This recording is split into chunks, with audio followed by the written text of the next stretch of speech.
Okay, so if you could mute your microphones for the time being, you're very welcome to ask questions.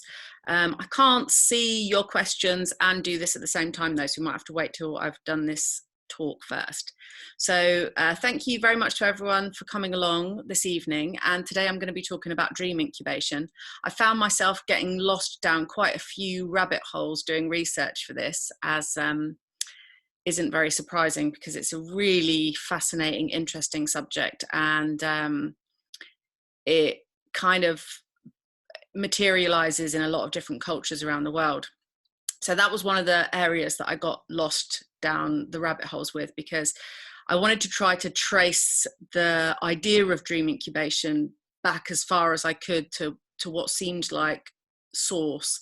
And that's quite difficult because all of these different cultures merge and manifest in very similar ways, all in the same kind of region.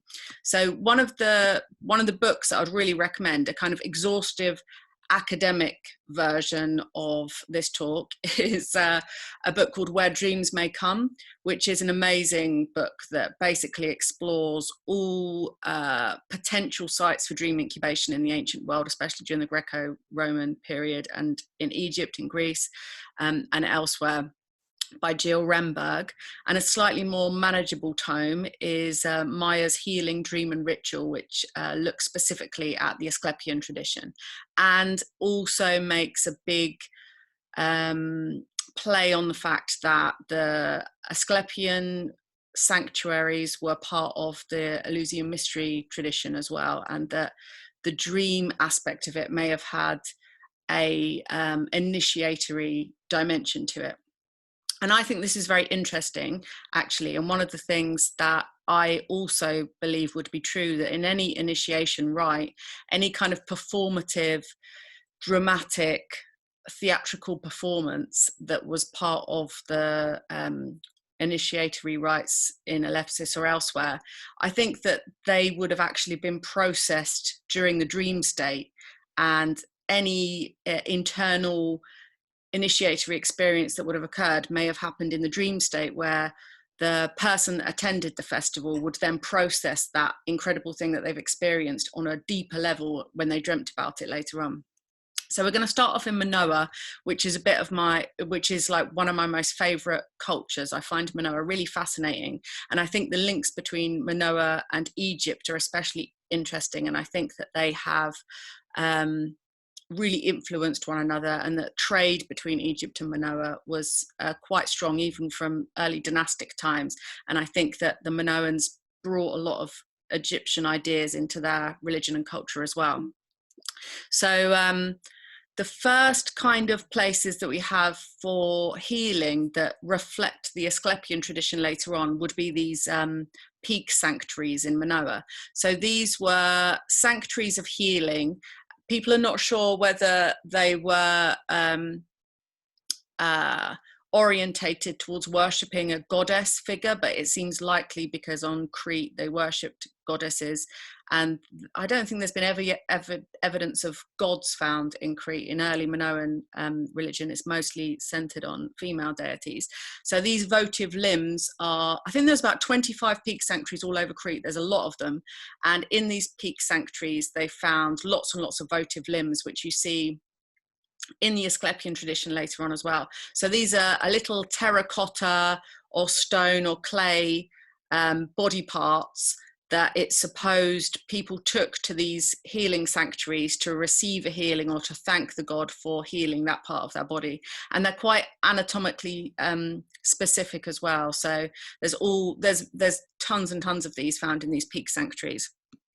And then interestingly, what happened in Minoa is that once the palaces were built, the peak sanctuaries' use kind of diminished somewhat.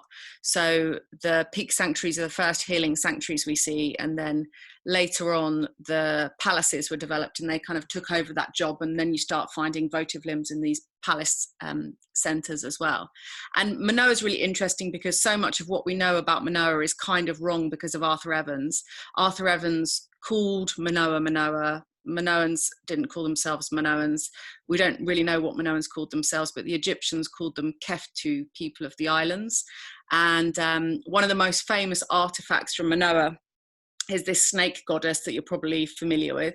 And even the snake goddess itself is actually a reconstruction, a kind of fanciful reconstruction potentially by the people that were working with Arthur Evans. Arthur Evans worked with two Swiss artists, like archaeological artists, Emile Gilleron, Swiss artists. It was a father and son, and they kind of reconstructed, repainted the frescoes a little bit in the manner of the day. So they will have a kind of Art Nouveau flourish. So they kind of look really contemporary.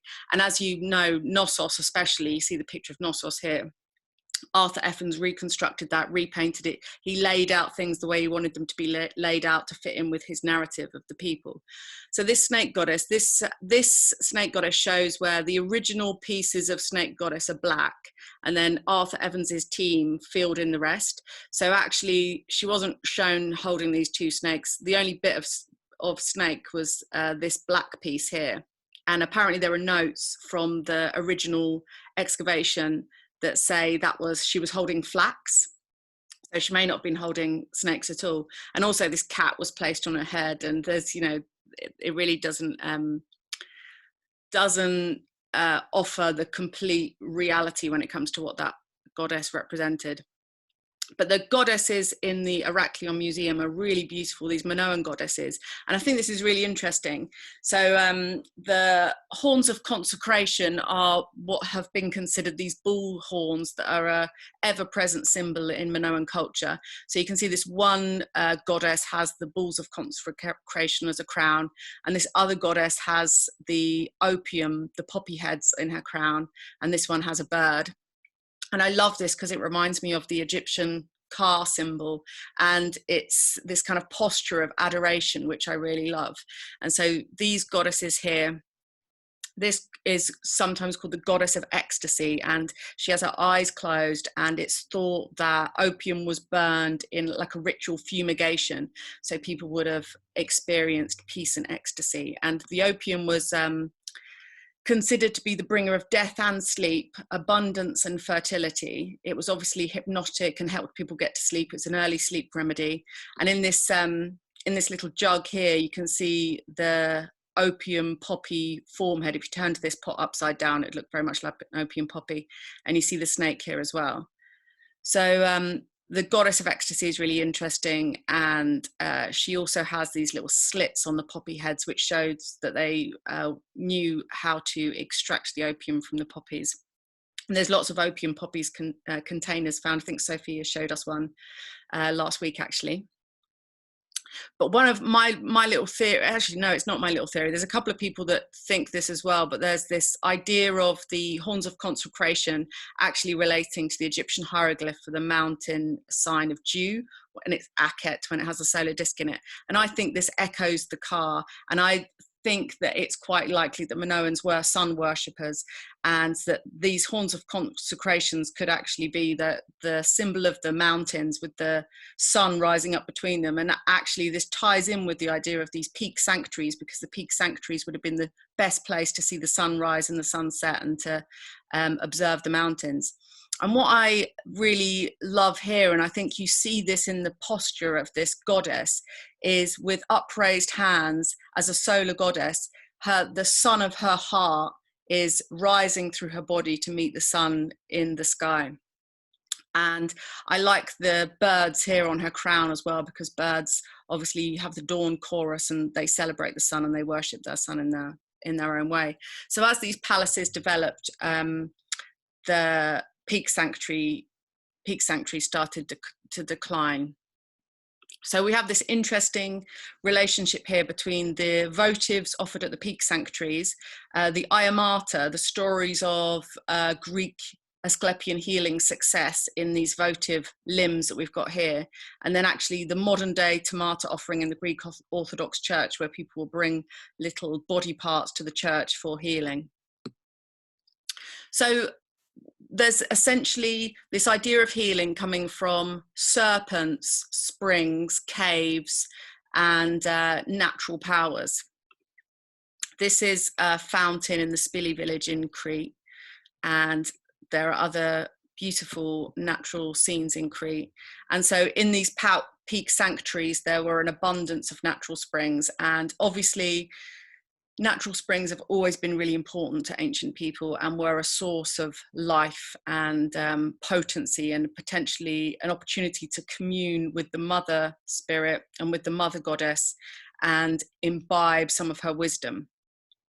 There are also incredible cave sites in Crete. This is the Idion Andron on the Nida Plateau, and this is the Psychro Cave on the Lassithi Plateau, which is considered to be the birthplace of Zeus. And then I think this idea of healing sanctuaries, of healing entities, comes from perhaps the Proto-Indo-European homeland, which some people think is Anatolia and some people think is on the steppes of Russia and the Ukraine above the Black Sea. But one of the links to these ideas, I think, can be found on the island of Samathrakhi, which is just here, as you can see. So it really is like the gateway to Greece. And this kind of shows a development of this cult, a mystery cult later on, but a cult celebrating the earth goddess. This is a sculpture of the Great Mother found in Turkey, and this kind of idea develops and is developed by the Greeks and the Romans, and we keep seeing this pattern repeated over and over again of a mother goddess sitting with two lions either side of her. So in Samathrakhi, they had what was called the Sanctuary of the Great Gods, which were these really early Greek gods called the Kabieri, who were really mother, sky and earth gods. And the mysteries developed later on here, but this was a really kind of early development of ancient Greek religion. And for initiates, they would receive these magnetized iron rings. And it was especially later on in Hellenic Greece, it was the place to go for seafarers to protect them on long voyages and things like this. So we see the development of the mother goddess coming from Turkey, Anatolia, and elsewhere into the Greek culture here. And we see the Sibel image of the great goddess repeated, and this is a Sibel model from Minoa, and this is a seated lion from Minoan culture as well. And then we still have the Roman Sibel, so this pattern keeps working. And we see this pattern repeated in other cultures as well. You've got the Mesopotamian goddess. If you've been to the British Museum and seen the Burney relief at the British Museum, this is known as the Queen of the Night and represents a goddess from southern Mesopotamia. And then you also have the Katesh goddess, which supposedly comes from the Canaan, Asherah, and this idea of this god dominating the beasts and the animals, of treading on beasts, of holding snakes, of being able to control their power, is kind of repeated over and over again. But what I think happens around here is this gets taken over. It started off as a female goddess, a mother goddess, and then it gets turned into a male goddess, and you see the same kind of imagery presented in bears and in the Horus magical stela. And then even into Christianity, you see this motif of Christ treading on the beasts as well.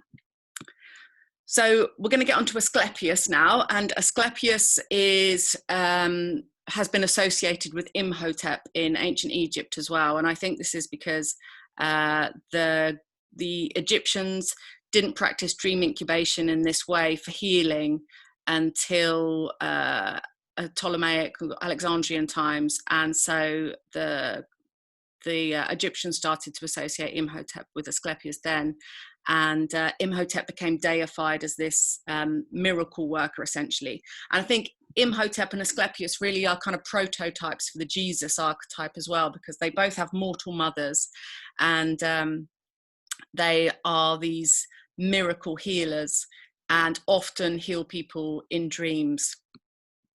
So Asclepians are sleep temples that were all over the ancient Greek world. I think there were about 400 Asclepians at one point, and they began as really magical religious healing centers and sanctuaries, and eventually turned into more of a kind of classic sanatorium, health center, hospital later on.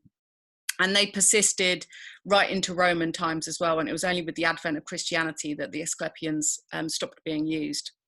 So I think the reason we have this link with the serpent and the snake, this is actually an Asclepian snake. This is actually an Asclepius snake. So this is the kind of snake that would have been used in the sleep temples.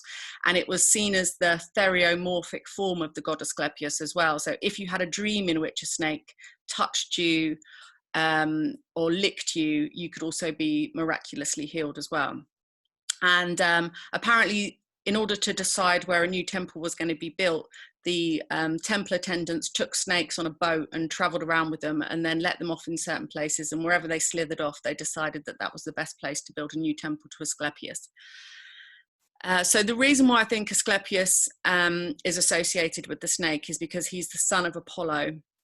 And in one of the stories of Apollo, Apollo has his lyre stolen, and Hermes finds out where it is for him, and as a reward he gives him this healing wand, the caduceus, and Hermes tries it out on a couple of snakes, and they both get healed, and they wrap themselves around the rod, and that becomes the caduceus.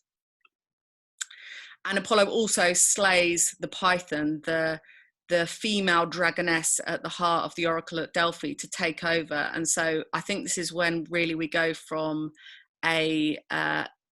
into a patriarchal religious oracle system, and things change quite a lot here.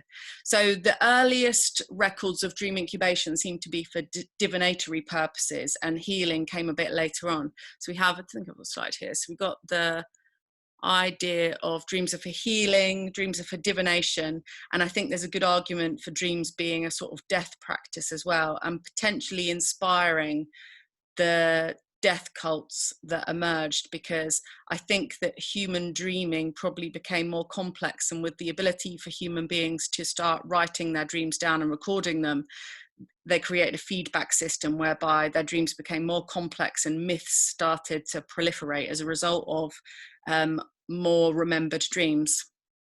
So I wonder as well, actually, in terms of the concept of a soul, and in terms of things like the Egyptian Ba and Ka, whether people experienced out-of-body experiences and that made them feel like they had an existence beyond their mortal body. So Asclepius is the son of Apollo, and Apollo is a solar god, and he's associated with healing himself.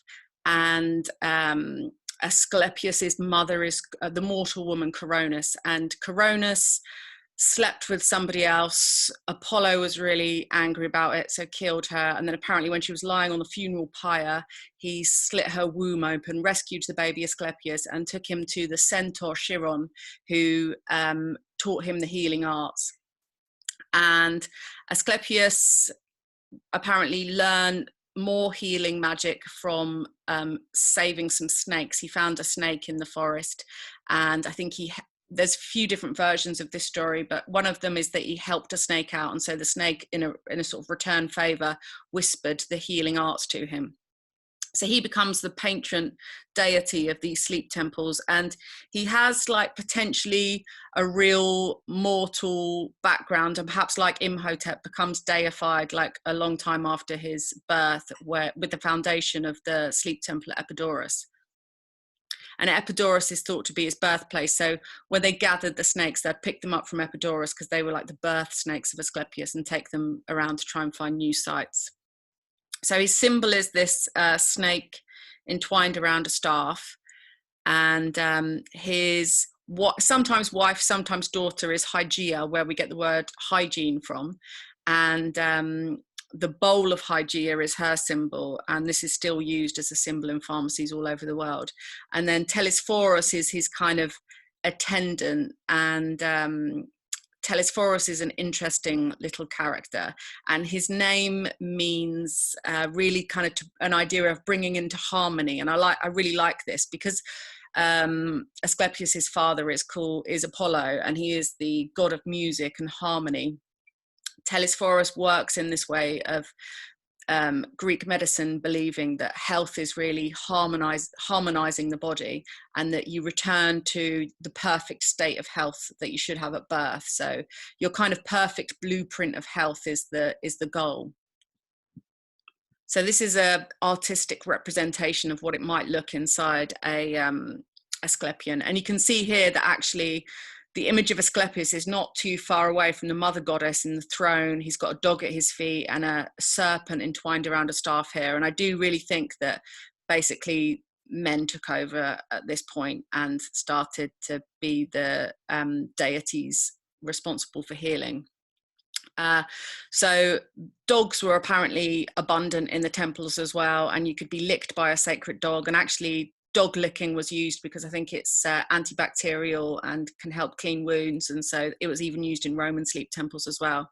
Actually, there is a Roman sleep temple in England that I visited at Lydney Park in Gloucestershire, and there's quite a few dog emblems around there as well. And that was a Roman sleep temple that was dedicated to the Celtic god Nodens, and was dug by the archaeologist Mortimer Wheeler, who was helped out by Tolkien, actually. And apparently Tolkien was inspired to write Lord of the Rings as a result of working on that dig, because he found a curse tablet talking about a magic ring.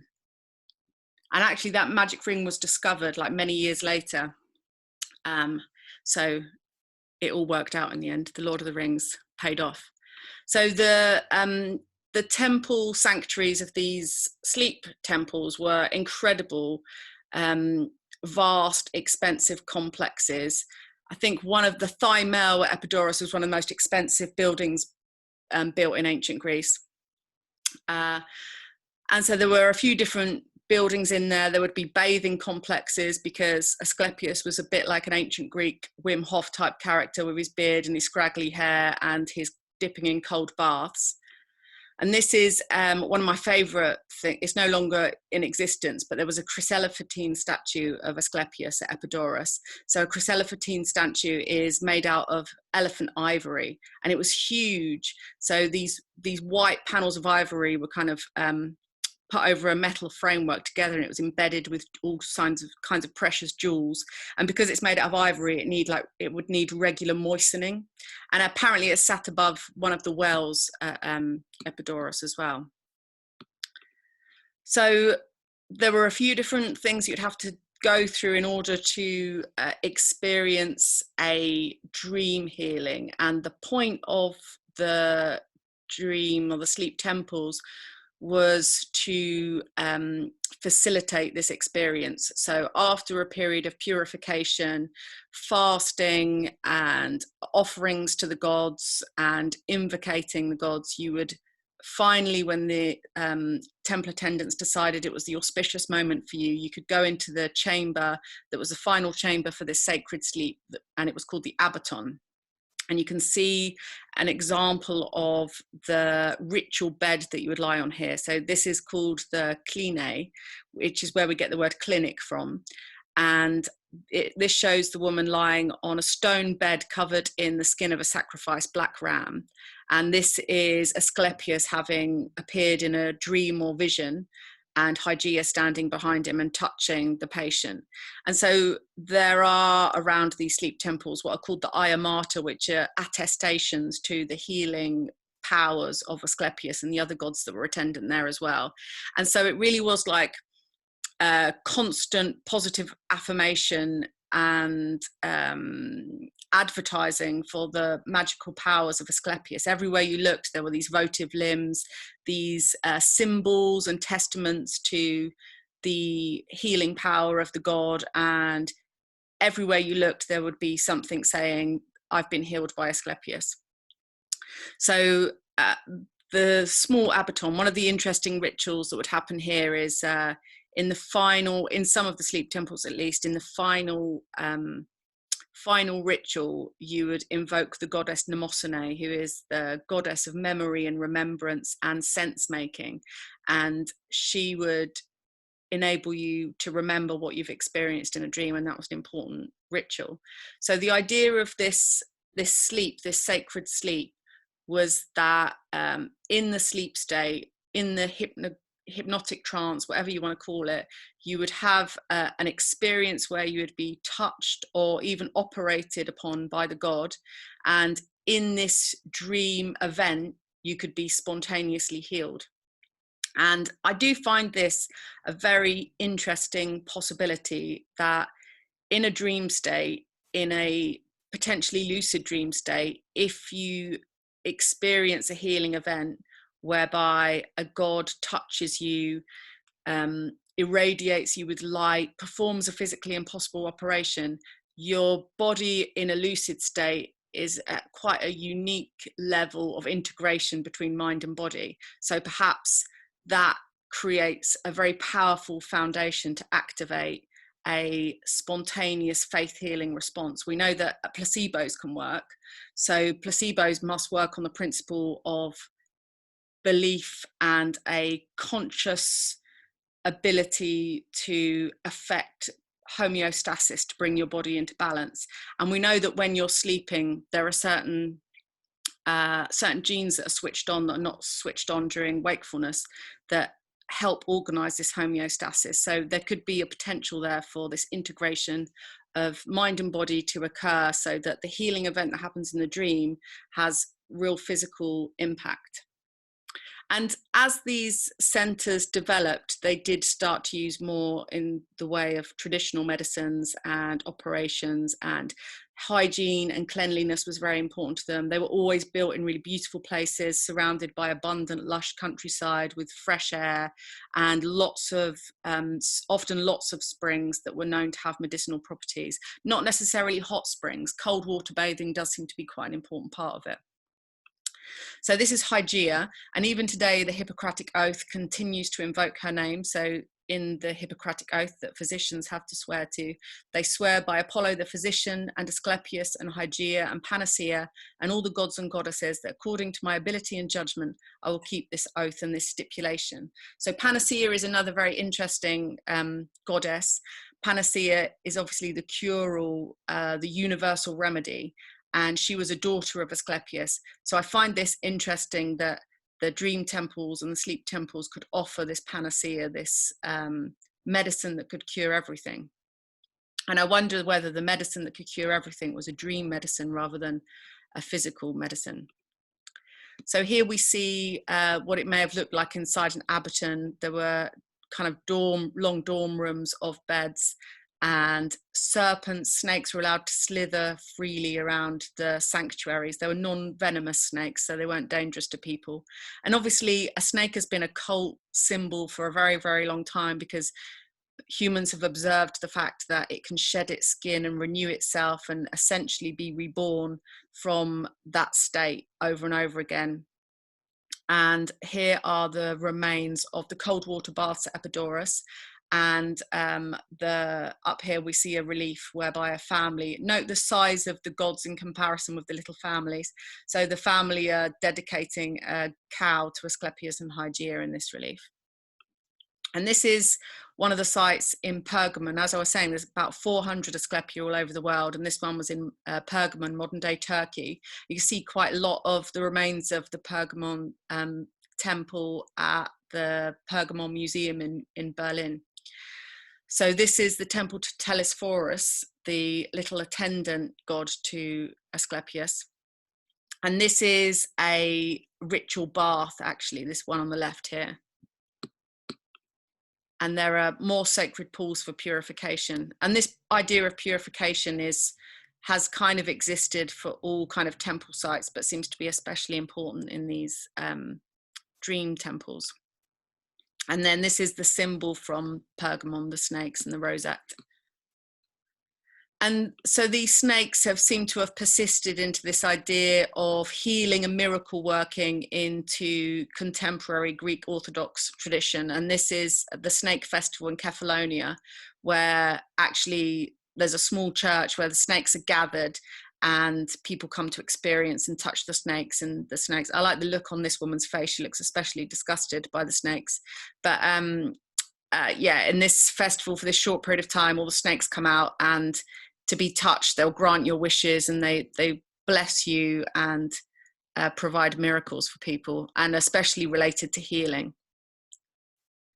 So as I was saying before, the Asclepia were also involved in the mysteries of Eleusis, and on the fourth day of the greater mysteries of Eleusis, that was actually called the Asclepia and was held at Epidaurus, where there would be these great festivals of music and dancing and singing. And the Thymel is this incredible building that, as I was saying, was one of the most expensive buildings ever built in ancient Greece, that seems to have been made especially perfect acoustically to project and amplify quiet lyre sound and choral singing. So this is the theatre at Epidaurus, which is one of the most impressive amphitheatres in ancient Greece. So they would have ritual dramas performed here, and in the Thymel they would sing paeans, so they would sing songs that were designed to bring the powers of the gods down to earth to heal the supplicants. So the Thymel, there's a really impressive reconstruction of what the Thymel would have looked like here. So this is a kind of modern day reconstruction of it. So it's this huge circular building, and it's been found to contain, I think they are bronze vessels placed inside the building that seem to affect the building acoustically and help project music.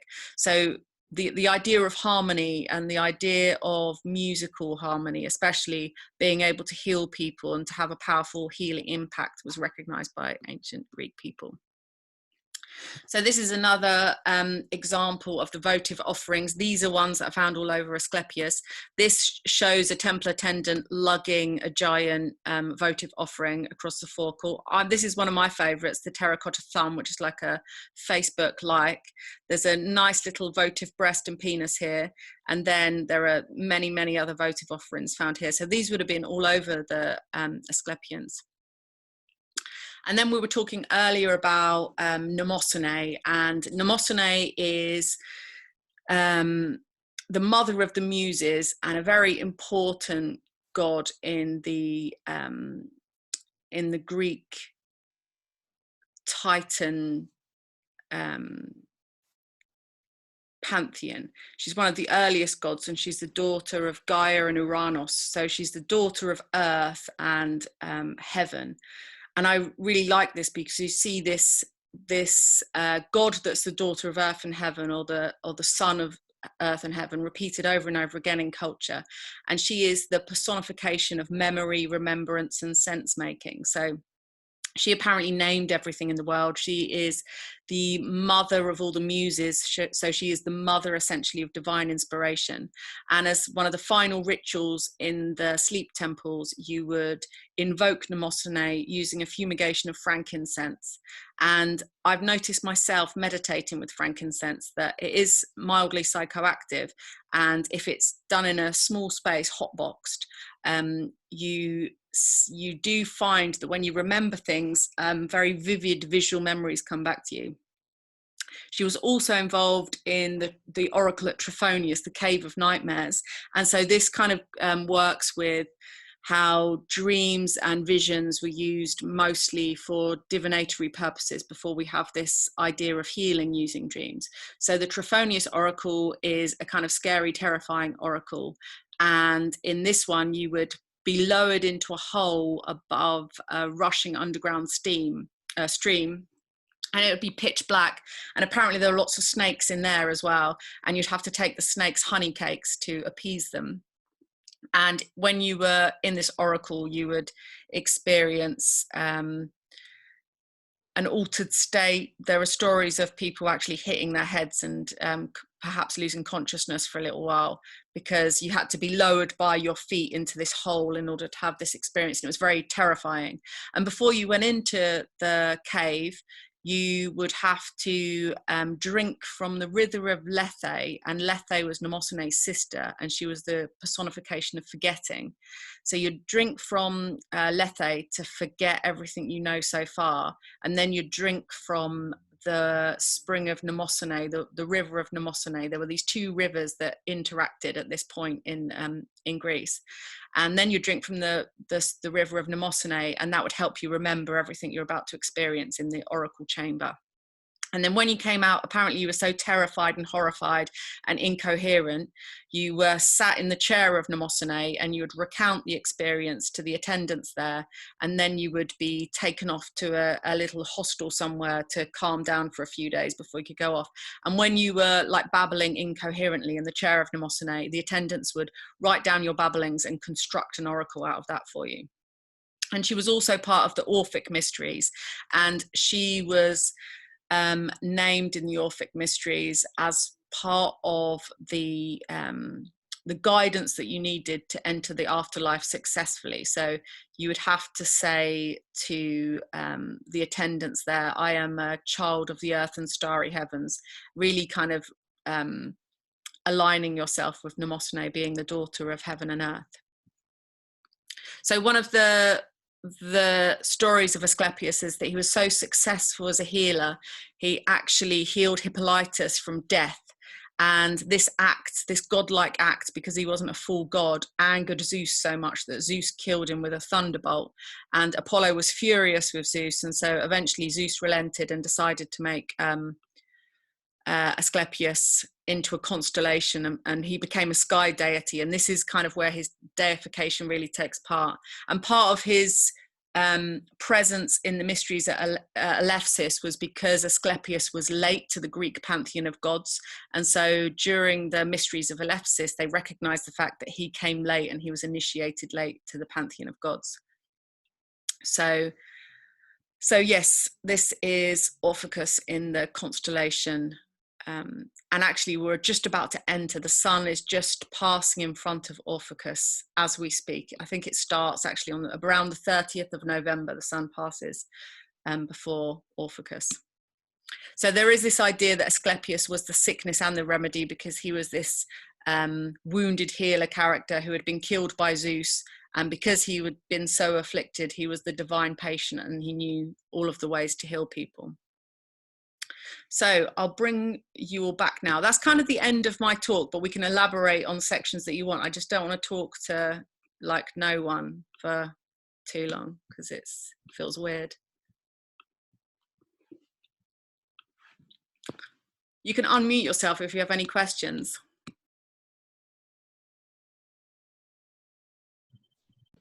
Yeah, so hi, my name is Julie. I'm calling from Canada, and I just have a quick question.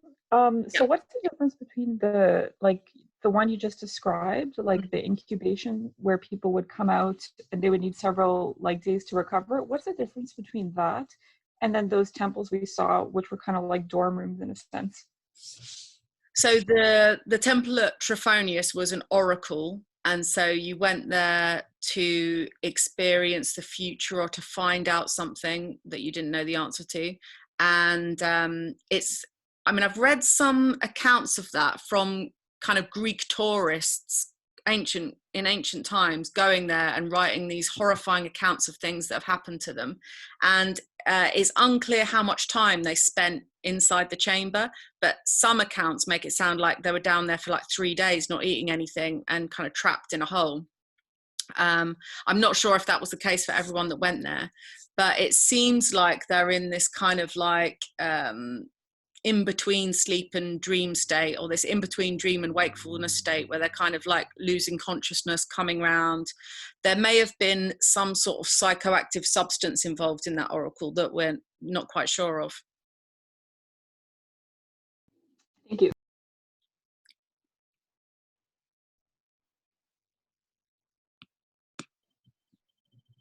Hi, this is Hello. from London. Hi. Hello. You're a bit quiet. Can you turn your volume up? Is it better now? Little bit, yeah. Okay, so I just have to sit next to the speaker. Sorry, I don't speak tech, so this is like really difficult for me. Is it okay now? Yeah.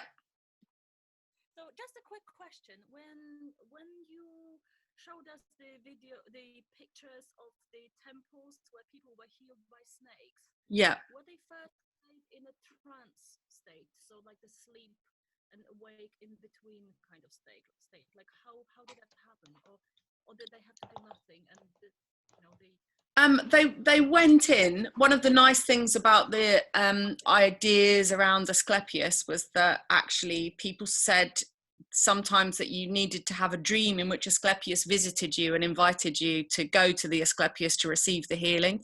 And you could also go in place of someone. If you were too weak to leave your house, you could send someone on your behalf to go and have the sacred sleep for you. But it seems like people had to be ritually pure before they went into the temple complex, before they stepped foot into the sacred precinct. And there was an idea for a long period of time, cross-culturally, that if you slept in the sacred precinct of a god, then that would be a place where the god could come and visit you in a dream. So it seems like most people went in pretty clear-headed, and after spending a period of time there, ritually purifying, fasting, experiencing music, bathing in the cold water, drinking the water, they would then be called to the abaton, the final stage of the process. And then that is when they were believed to have this sacred sleep, or enkoimisis. So the idea of this would be that you wouldn't necessarily have to be asleep in a dream. It was much more of a trance-like state, like a kind of, I would imagine, an expanded hypnagogic experience often for people. So for one thing, it's not like you're going to lie in a comfortable bed and you're going to have an 8 hours sleep. It's more like you're on a stone bed and there are people around you, and you're kind of suspended in this state between dreaming and wakefulness. Great, thank you. You're welcome.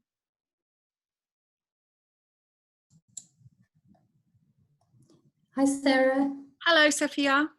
Hi. I found the memory goddess really fascinating. I was wondering if you can expand a little bit more on her. The reason I also find interesting is because when we're sleeping and dreaming, the hippocampus becomes very active, and that is to do with our memory. So I just found that really fascinating that they had the memory goddess. Would you be able to expand a little bit more on her function?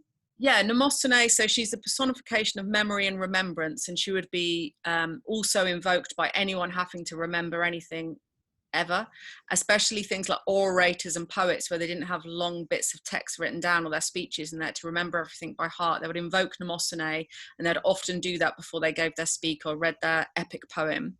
And so she is the daughter of heaven and earth, as I said, and so she comes into existence really almost as the first human in a way, and in terms of the first human that's charged with divine power. So she also gives birth to the muses, which I find really interesting as well, because it's this idea that in the dream state we have contact with our divine source potentially, and that divine inspiration can flow through us in the dream state. And Nemosine enables people that fall asleep to remember and make sense of the things that they've experienced. And I think the sense making thing is actually really important in her role, because you can have a dream and often it can all be garbled and not make any sense, but in order to be healthy and well balanced, you need to make sense of those things that are in your unconscious and subconscious. So Nemosine helps you to do that. She kind of really is important for making sense of that other aspect of ourselves, that unconscious and subconscious part, and integrating it into our waking life. And I think that's the thing with Asclepians actually, is a lot of it was about mental health and well-being and emotions, and Nemosine would be a good character for that kind of job. But yes, there aren't really very good representations of her that I found. She doesn't seem to be holding anything, or, you know, most of the gods will have some kind of object or some particular way of dress, but Nemosine, there aren't really any depictions that I can find showing her as a kind of recognizable figure. But she is a fascinating character, and I think that memory is one of the most fascinating aspects of dreaming, dreaming memory is different to waking memory. And I wonder whether Nemosine represents a link to a more ancient way of remembering, because perhaps ancient people were more able to remember their dreams because they had a more developed and integrated memory system. Yes, exactly. And well, when we wake up, we tend, unless we write it down, we forget about what we dreamed about. So yeah, it's fascinating that they recognize this, and they had a goddess to do with memory. What's So, really yeah, interesting about Nemosine is, you know, when the Romans started to rename goddesses, but they were basically adopting the same goddess, Nemosine became Moneta, the goddess of money. Oh, really? So, yeah, then it was just all about debt. Oh, interesting. Because when we were talking about ancient Egyptian dreams, we were saying that a lot of them they were very materialistic. Yeah. So it's interesting. Yeah. Thank you, Sarah. Well, I think it's also interesting in terms of her role in the Orphic mysteries as well, and her ability to kind of tread this line between waking normality and the dream and the death state, and that potentially she can help you remember your divinity into death, so she can be your guardian into death. Yeah, she's interesting. I'm going to definitely read more about her. I think Nemosine and memory ties in strongly with water as well, and that drinking water has this idea of drinking the memory of earth. And if you drink water from natural water sources, you're kind of imbibing the wisdom of the earth goddess and the wisdom of humanity existing on the earth as well. So there's that component, because Nemosine is tied in with this river of Nemosine. So drinking water to remember. And I think water and memory are kind of linked in that way. Yeah. If you wouldn't mind, I could interject something else. So one of the ways in which Asclepios treated his patients, obviously through the dream state, not necessarily just healing within the dreams, but also actually creating prescriptions for people in their dreams. It was enormously important for people to be able to remember in detail, in exacting detail, what Asclepios or whatever his servants or appearance was telling them. Because after that dream, if they weren't healed within the dream, so to speak, they would have to communicate their dream to whatever priest was overseeing their treatment, and so they would talk about their dream prescription, and that would be up for interpretation. So, you know, can you imagine going through these purification rites, creating your sacrifices and offerings, and prepping your votive, and going into this thing, and then just kind of not remembering what he told you?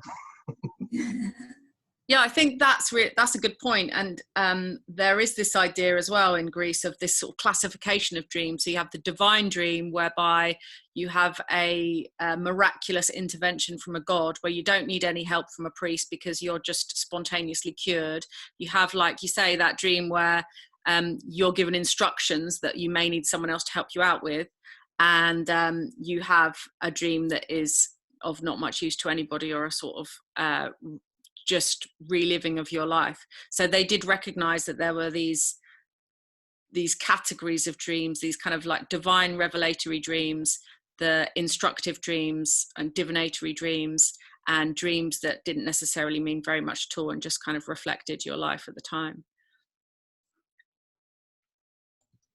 Hi, I'm just rather wondering about this cave of nightmares. I can understand people going to have a healing sleep, but what was the point of going into a cave where you had nightmares? I don't think it was that you had nightmares necessarily in there, but it was dark and scary to go in there, but potentially revelatory, life-changing. So it was a little bit like the sort of scary initiation rituals where you had to face death, very similar to that. And Trophonius, some of the accounts, some of the descriptions of things that people saw when they're in there are amazing. So one man was talking about how he kind of had an altered state experience where he was just exploring the universe, just flying around stars and planets, and had an incredible transcendental experience. But because it was going into a dark hole where there were serpents that you had to take honey cakes to, it was all a bit scary. But it wasn't necessarily going to produce nightmares for people. It was a kind of breakthrough, a transcendental breakthrough opportunity for some people.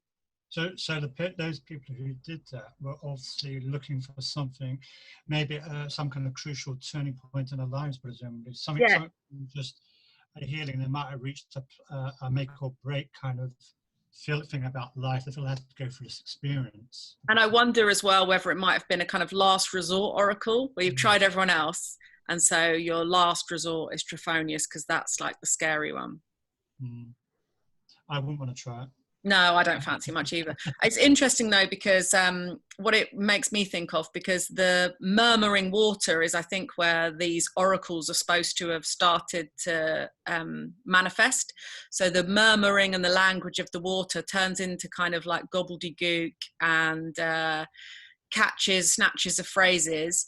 And in your altered state of consciousness, you start to hear things and hear words. And so that's when you come out of the oracle and you tell the priests what you've heard. And it reminds me of those women, those kind of like I think they're Russian witches that are water murmurers, and they can hear oracles and they can hear water talking. And there's just a few of them left in the world, but they say that they can hear voices in murmuring water, and they can construct fortunes out of it. Just one other point, as you were talking about this, I couldn't help thinking of something that was a fad. I don't know if it still goes on, but flotation tanks, which sounds somewhat similar, in which you float in water, and I don't know if they're not for healing as such, but they are for very deep meditative experiences. Yeah, I think sensory deprivation was a big part of a lot of the oracle traditions. And there's the new thing now called, is it just dark therapy? Dark retreats. They sound horrifying. And that's just where you get locked in a cave and it's completely pitch black, and you're just posted food every day, but you don't see anyone. It's completely dark. And I think I would lose my marbles really quickly. Like, I've done a 10-day Vipassana silent retreat, and I was horrified at how noisy my inner voice was. So God knows what would happen inside a dark retreat for me. But I think, it doesn't actually take long for you to start seeing stuff.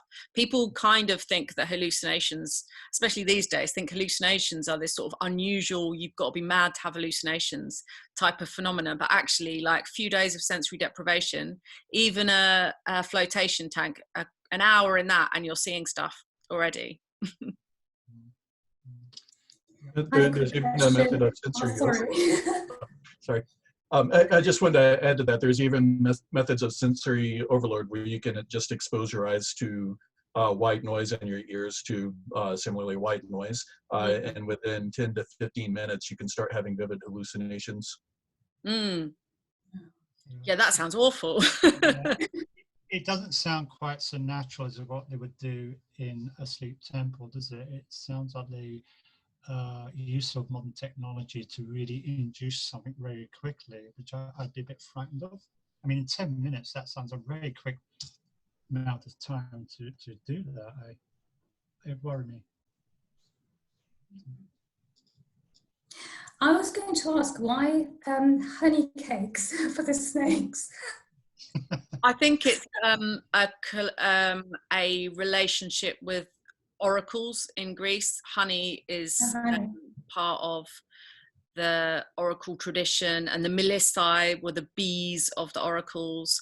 So there is this idea that honey offers that appeasement to divination. I also do think that bees and the hive represent this idea of like telepathy and connectedness as well, like the way that you see bees operate, and they kind of all know what to do and they work for the hive, that maybe there was a kind of an aspect of that in honeys and bees. I've heard that the sound of buzzing bees is very, very restful, isn't it? Apparently to many people, just the sound of a hive is very relaxing in itself. And beekeepers do talk about contented bees, don't they? Apparently, so. And they talk to their bees as well. I was reading some old folklore whereby if someone in the family died, you had to go and tell the bees, otherwise they'd get annoyed and they'd move from your hive. And of course, honey is also very healing because it has antibacterial, antifungal properties. And it was a very precious commodity in ancient Egypt, and I'm sure it probably was in Greece as well. And the pharaoh had the bee as well as part of their name, so it's interesting. Yeah, I think there's a sort of solar aspect to honey as well, because it's so golden and light and comes from the blossoming flowers, and yeah, there's definitely like magical elements to bees. And of course, now we all know how precious bees are as well. Especially, you know, when their numbers really declined. So it's interesting that the ancients knew all this long before we did. I think that they just spent a lot of time observing nature very carefully, and because we don't see it, but it's really apparent if you look at nature. You see the same patterns emerging over and over again, and I think that's why you do get the same symbols arising throughout culture, because there's a common thread with nature observance whereby they start to kind of imbue certain natural forces with similar ideas. Absolutely.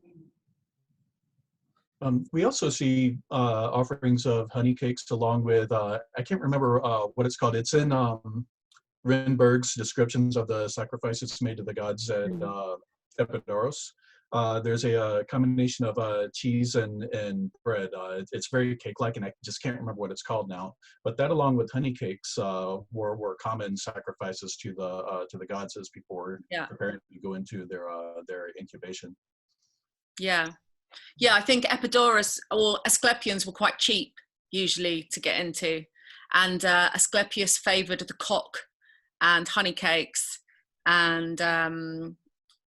but there were altars to other gods in the Asclepians as well. So there would usually be an altar to Apollo, and I don't know about an actual altar to Nemosine, but she was certainly part of the gods that were celebrated there. And then Asclepius's children kind of change, and as I said, like sometimes Hygeia is his wife and sometimes Epione is his wife, but all of his siblings, all of his kids and his wife are all related to the healing experience. It's a sort of family affair, the Asclepians, I would say.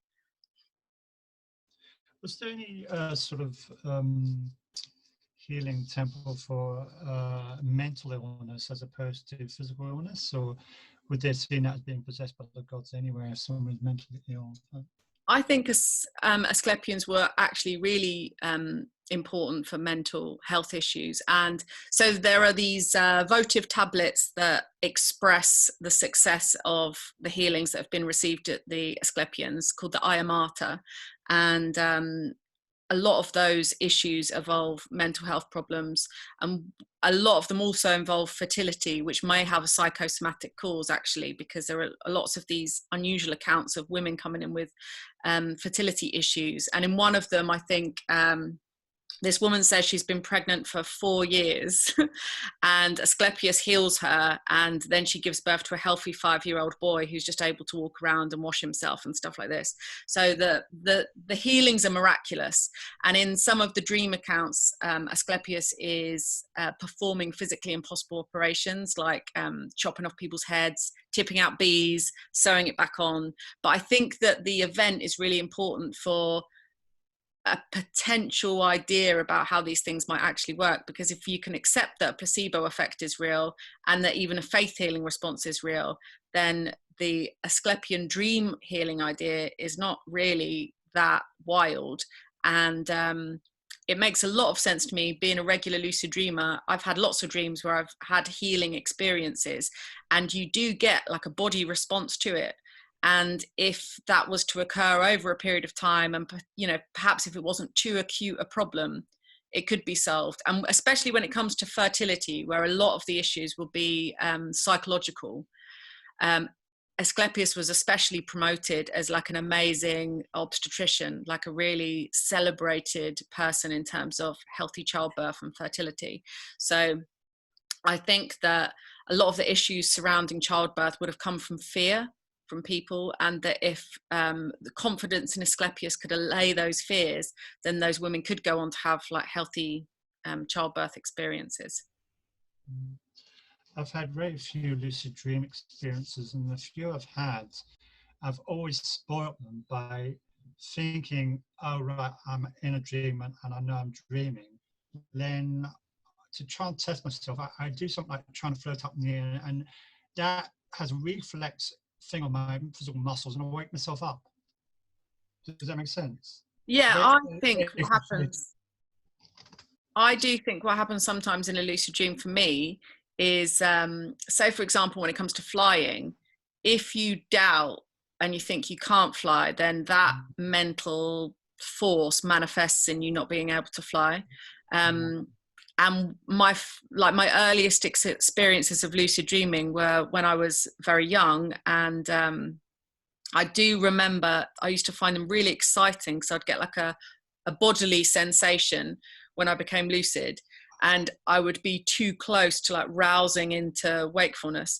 And so I would do this thing in my dream where I'd be like moving my body like this to try and stay in the, like really carefully in the lucid dream. And it's hard to explain, but it's just an instinctive feeling that you get, that you need to like move somehow in the dream body to stay in the lucid dream state. And years later, I read Frederick von Eden, he was a Dutch psychologist, I think, who coined the term lucid dreaming. He explained the same thing, like that he had to like twist and turn and spin in order to stay in the lucid dream state. And I was like, wow, yeah, that is what you have to do. Because I think that often lucid dreaming occurs in that last phase of REM, just before you wake up in the morning, and therefore you're most likely to wake up fully at that point. So that's why often lucid dreams wake you up, because you're very close to wakefulness already. Yeah. Thanks, Sarah, for the great presentation. Why do you think that dreaming as a healing technique, or the dream temples, declined? Because of Christianity. I think it was just because of Christianity, and because of Asclepius being a threat and a rival to Jesus. And that it was destroyed by the Christian forefathers, and they didn't want, basically Asclepius was a miracle worker, and Imhotep too, actually. Imhotep's main function was to perform miraculous healings, especially involving fertility and childbearing. So they didn't want another miracle man.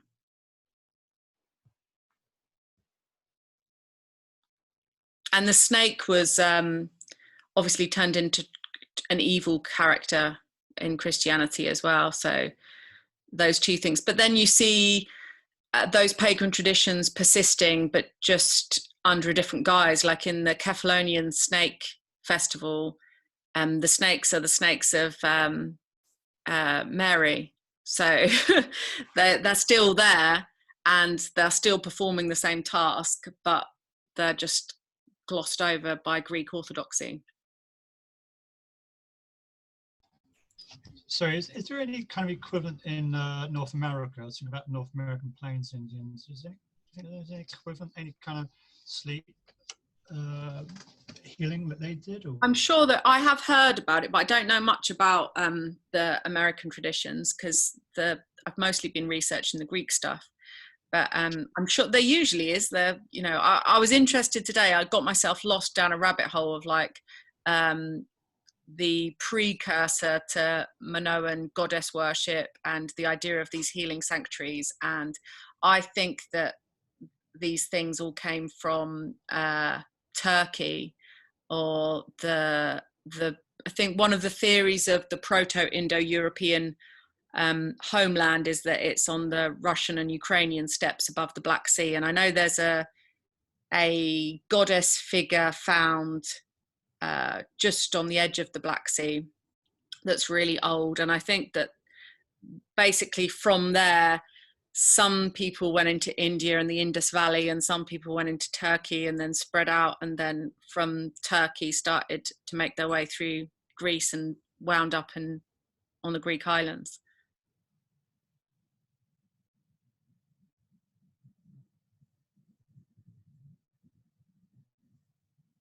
Or you're not mute. There you go. Right, got it. Thanks for that. That was really great. I caught the last bit. So my question now might actually, you probably said it already in the past, but I was just wondering why water was seen as being so important for sort of seeing visions and things. I think that because it came out of the earth, and it often came out of springs, and it had this element of chthonic underground power, like cave entrances were seen as entrances to the underworld, and springs were seen as entrances to the underworld. So water was coming from these portals into that other world, and so they enabled you, I mean, they basically were the water of life, because without them we wouldn't be able to exist. But I do think there is an element there of being able to drink of the earthly wisdom and actually imbibe the wisdom of the goddess, because the goddess does seem to be like the earliest form of religious worship. And I think that you know, I'm really interested in springs, and most springs have some sort of story behind them. They'll have some story about what they're good for, or what they relate to, or what they help you see, or what they do or don't do. And there's so much folklore around springs. There's like, I think there's a spring in Ireland, or it might be Cornwall, that was known to stop you from having kids. It's like it was a birth, what do you call it, birth, you know what I mean. It was preventative. So they later found out that it contained high levels of tin, and actually it would have made you less fertile. And then there are other springs that make you more fertile because they contain other things.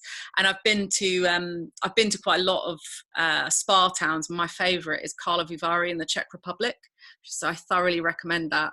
It's got about 32 different springs with various different mineral components, and you can buy sipping cups around the town, and you just walk around the town drinking different bits of different springs. And if you go to the sanatoriums there, the doctors will prescribe you drink from this spring on this day, this spring this much on this day, and it's amazing. And that kind of medicinal knowledge and that knowledge about our landscape has disappeared.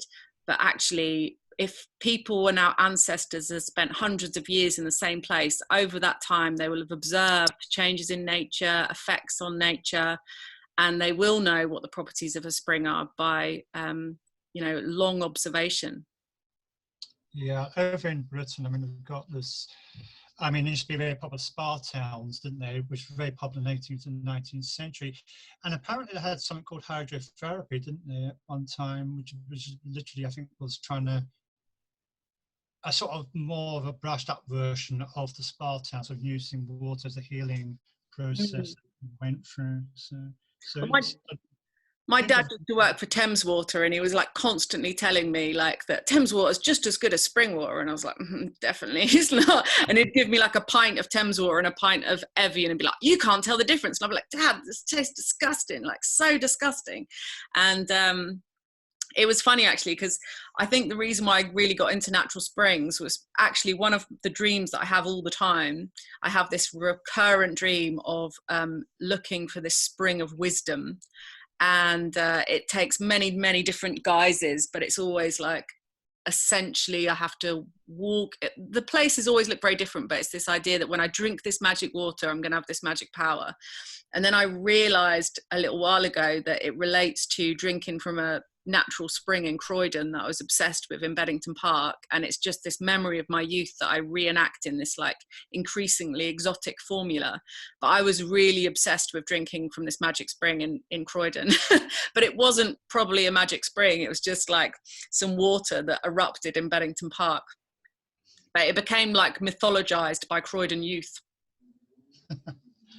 I think water is the thing that people tend to get very worried by. I mean, there's always this kind of paranoid feeling we have if you feel that too much chlorine is going into the water. I mean, I think we still have this whole connection about water must be this pure thing. It shouldn't be infiltrated by foreign entities like chlorine. So I think that fear is still there. We are missing out on quite a lot of living water. Like the water we get for our taps is kind of dead and sterilized. And actually, if you do drink from a spring, the water has a sort of vitality and a life to it because it comes through the earth. It's been filtered through stones and rocks. It has like organic matter in it, but it is much more natural, and you do feel so much better when you drink it. And there's actually a good spring in Hastings that I go and drink from it, and I swear every time I drink from that I have like especially good dreams.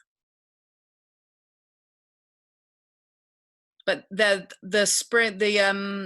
the sleep sanctuary in Gloucestershire actually has a chalybeate spring associated with it, so it's an iron-rich spring. And the springs in Glastonbury, isn't it? I think are iron-rich as well, aren't they? Springs in Glastonbury, Chalice Well, yeah, iron-rich as well. Yeah, I love that one. There's the white and the red spring, aren't they? But it's quite interesting, this association with lions' mouths and springs, though. I wonder whether that relates to the goddess, because lions' mouths and been fountain heads and springs for a long time as well. There's probably a quite ancient tradition to that. Well, the story I read about the lion's head, I don't know how true this is, but it's supposed to have come from ancient Egypt. That's it's something about Sirius rising above the horizon when the inundation on the Nile starts. What time of year? It doesn't happen now because of the dam to Aswan, but apparently it was connected in some way with, who's the lion goddess? Sekhmet or Hathor, one of those goddesses. Sekhmet.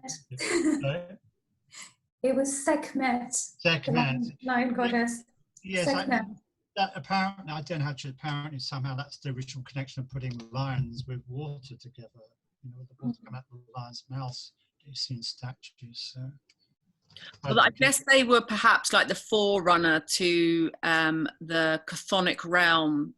But yeah, as it later became the dog, the lion is kind of like the guardian of the other world. Maybe it's because they obviously couldn't have lions in the temples because they would kill you. The lions in the wild, they lick each other and they heal each other through licking. So maybe that's where it correlates. You know, you'd have dogs because they're friendly. But the concept. I remember listening to, do you remember John Peel's radio show, Home Truths? There was this really interesting thread going on that for a while where all these women said that they'd been sprayed in the face by lions at zoos, and everyone had always told them that they looked very youthful. It was weird. One woman phoned up once and said that she was sprayed by a lion at the zoo, but it's weird because she's always been really youthful. And then a few other women phoned up and was like, that is so weird because I was sprayed by a lion and I've always been really youthful as well. So maybe they knew something about that as well. I mean, some people did have lions as pets. Didn't Ramses have a pet lion? Yeah, he did. Yeah, some of them did.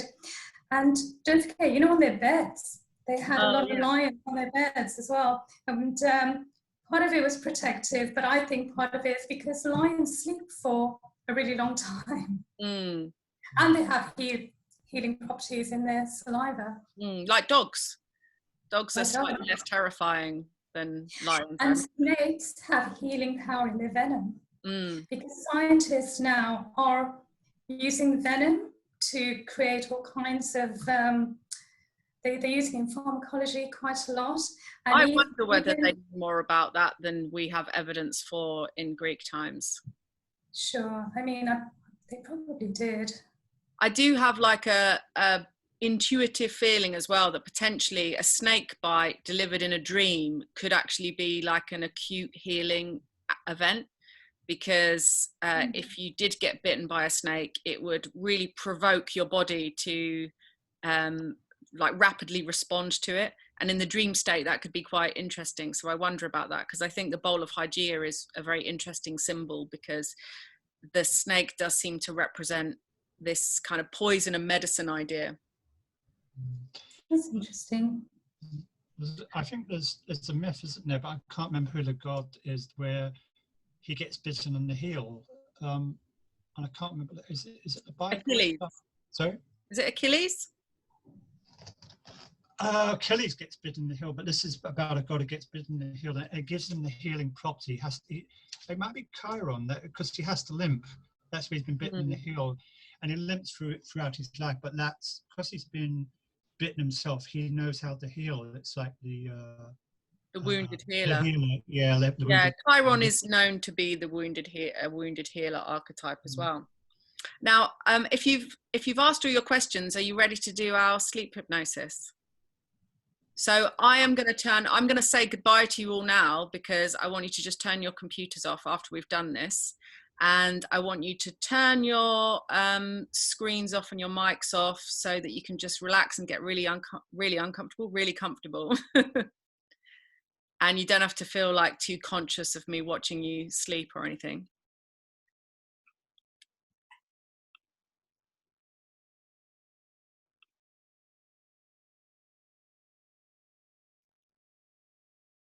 So get yourself in a very comfortable position.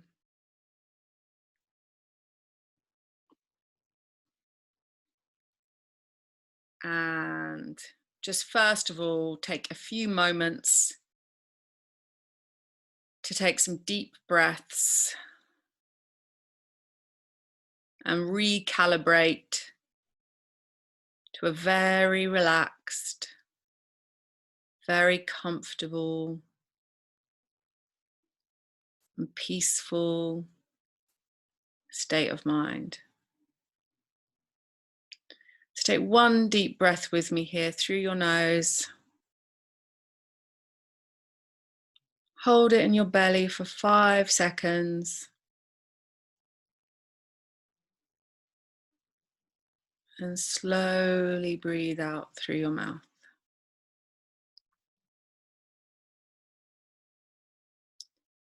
And I want you to imagine yourself lying very heavily against the soft feeling of a black sheepskin stretched out on a wide stone bed. And you feel yourself sinking into the soft skin,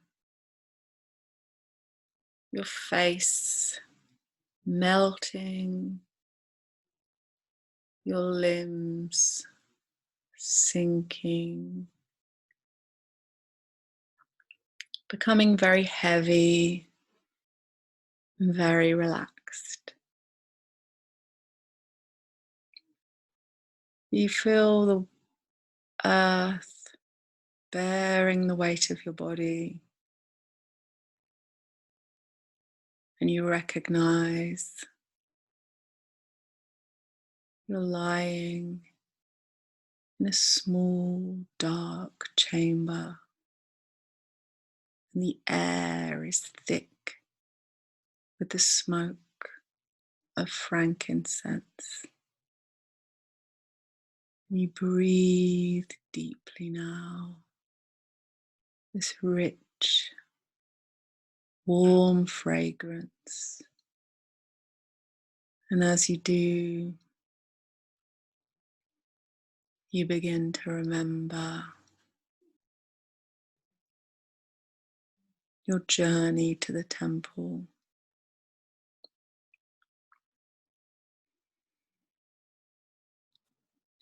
You remember entering a sacred precinct under a full moon, the sky dark blue, the stars visible, the moon bright and radiant. In the distance, you can see the outline of great black mountains dotted with trees. And the air is warm and fragrant with herbs.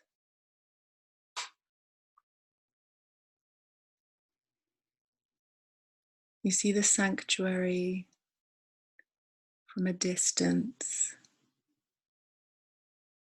Lanterns and lamps flicker against the walls and pillars. There's a sound faintly carried on the air, beautiful singing, and the voices appeal to your heart, and you feel your heart melt and relax inside your body. You feel your feet upon the ground now as you stand on the soft stones and observe the temple in the distance.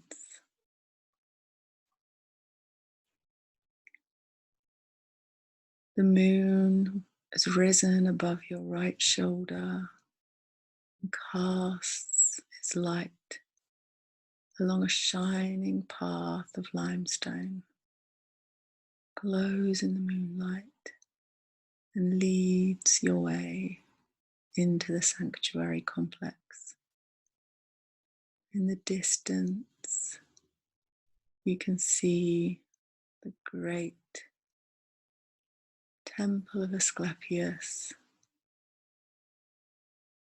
this vast columns stretching up into the sky, this sloping roof crowned with golden birds.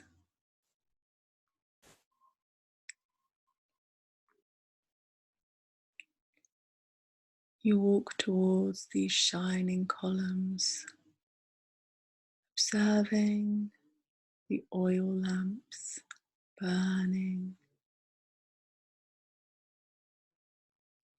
flickering light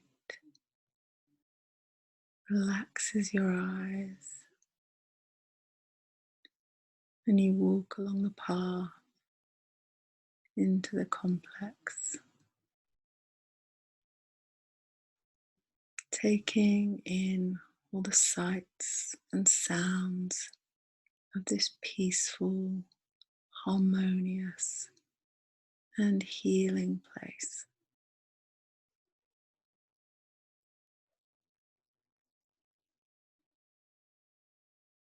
You can hear birds singing quietly, bats flicker above your eyes.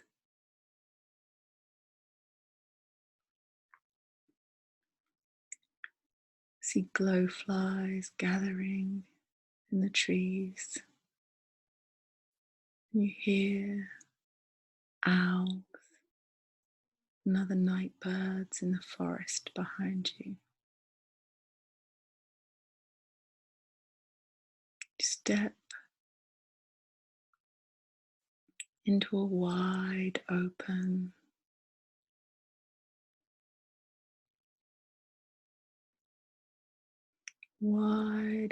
courtyard. On your right is the temple to Asclepius with its gleaming chryselephantine statue of the god towering above you, made of panels of polished ivory, embedded with jewels, lined with gold. And you see the images of snakes entwined around the staff, curling up either side of the god.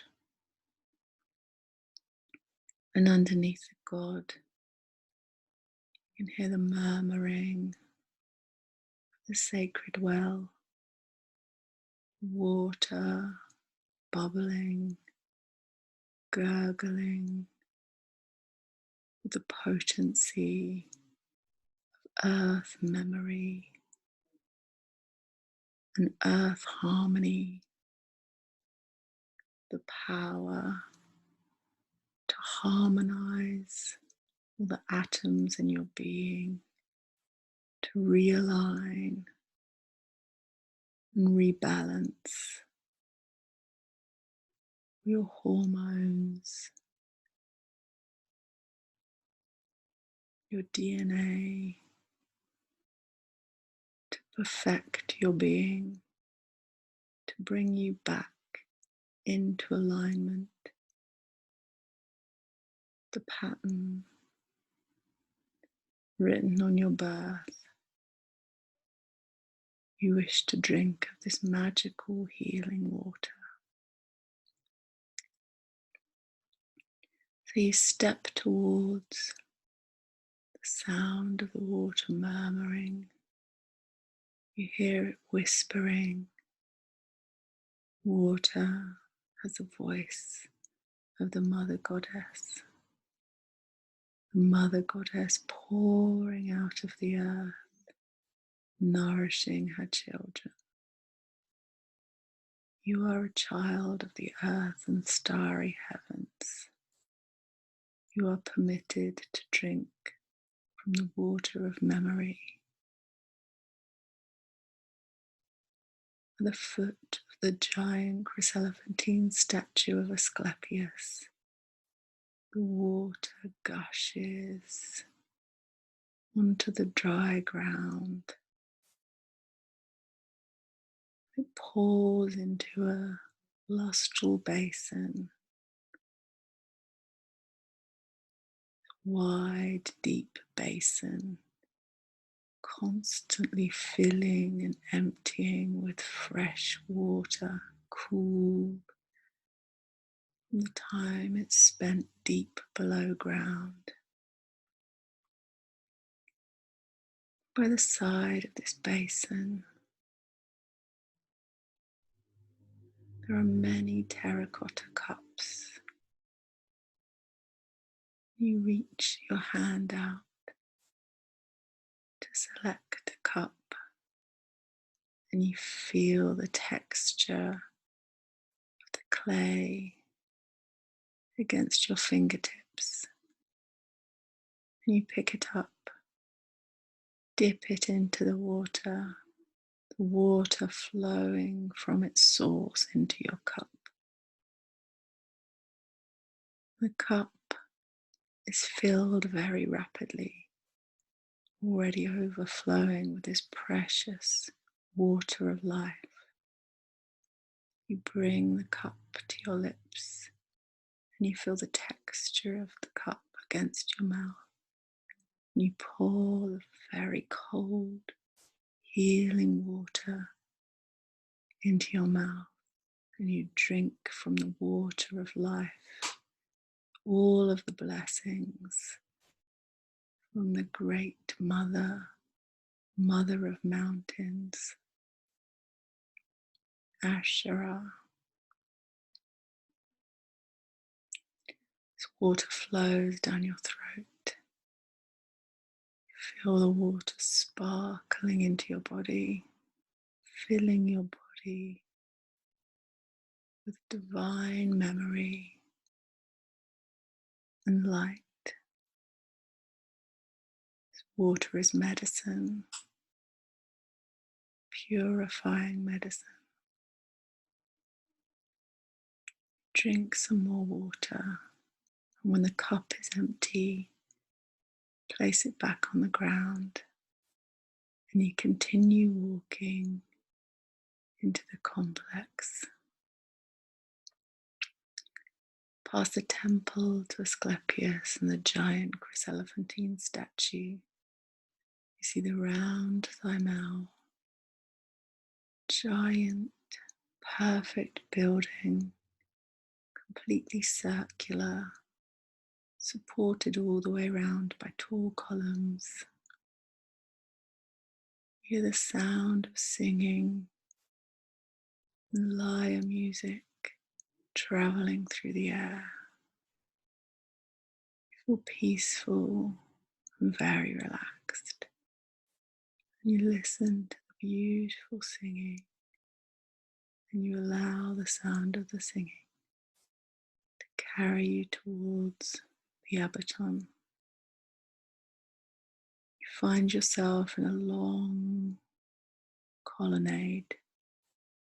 On the right are the Abaton cells. Each door leads to a private chamber for the sacred sleep.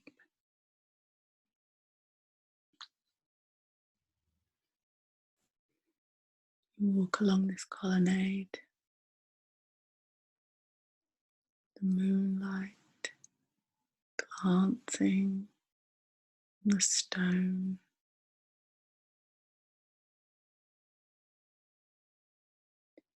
And you decide which doorway to enter, which chamber to sleep in.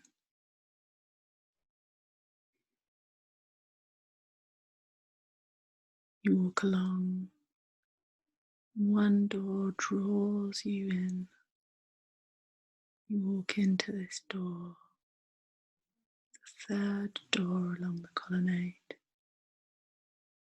The room is very dark and very small, and an atmosphere of deep relaxation pervades the space.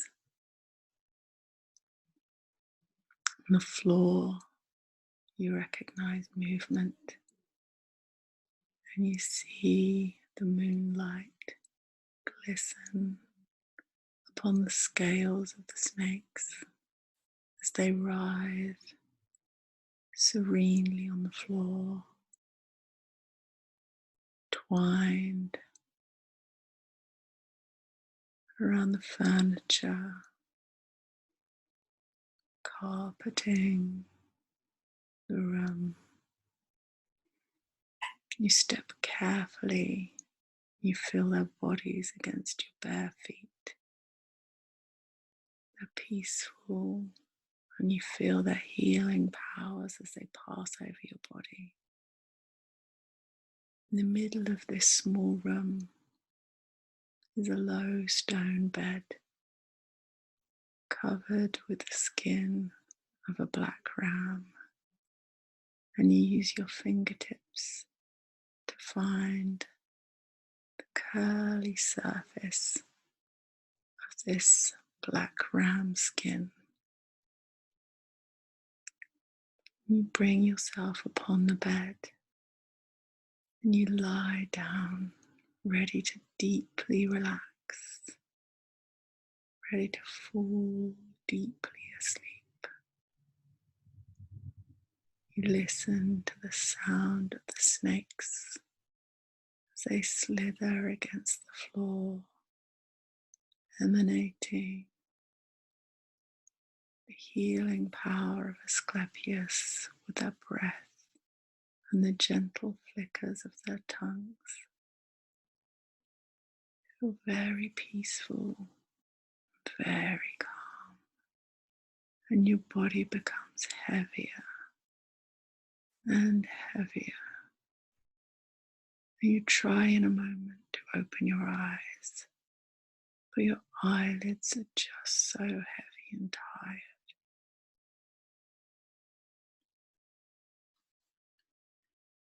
You feel so peaceful, so calm here. Your head turns to one side.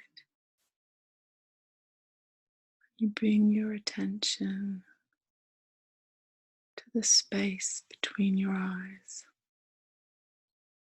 and you begin to travel through this space. if you're falling into a tunnel, moving forward. You're seeing serpents and springs and water, and lions and caves. And you settle finally upon the face of a lion. Beautiful, soft, powerful face of a gentle lion. You look into this lion's eyes and you feel its benevolence, its perfection, its warmth and support. You imagine reaching out your hand to feel this lion's face. And you are protected by this lion as you sleep. This lion will protect you as you lay on your bed. Feel the potency, the water of life working through your body. The water of life is a vehicle, the healing power of harmonization.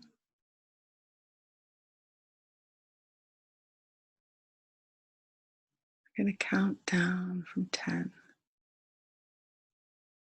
When I get to 0, I'm going to be completely and totally asleep.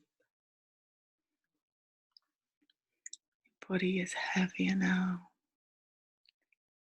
sunken deeper into your stone bed,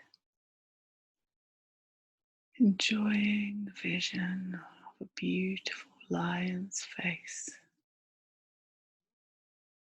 Your sight expands and you begin to see the world surrounding the lion's face.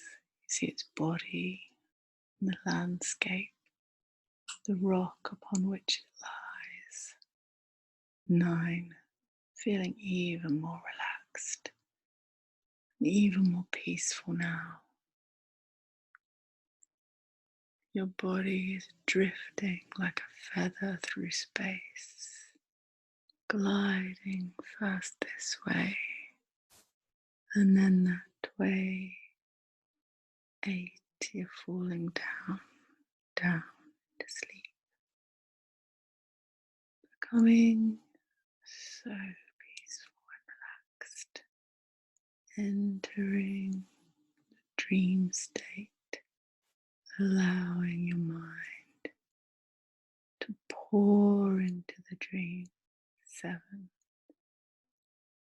so peaceful now. You feel even more peaceful, even more relaxed. 6, so content to just drift through the air like a feather floating through space, drifting on the soft, warm currents of the breeze. 6, coming down, down into the dream state, and down further. You feel even more relaxed. 5, completely ready for a full, healthy night's sleep.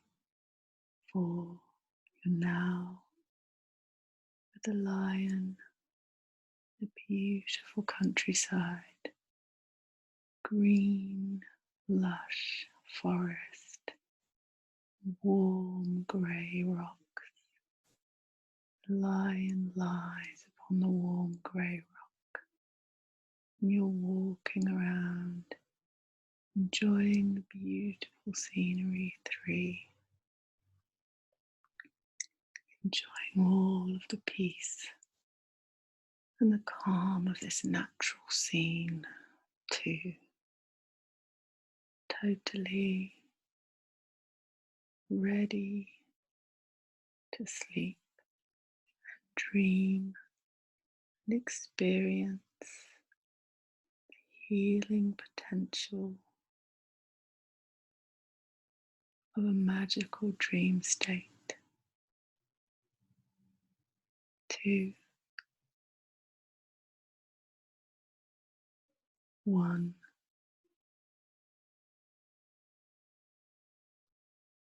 0.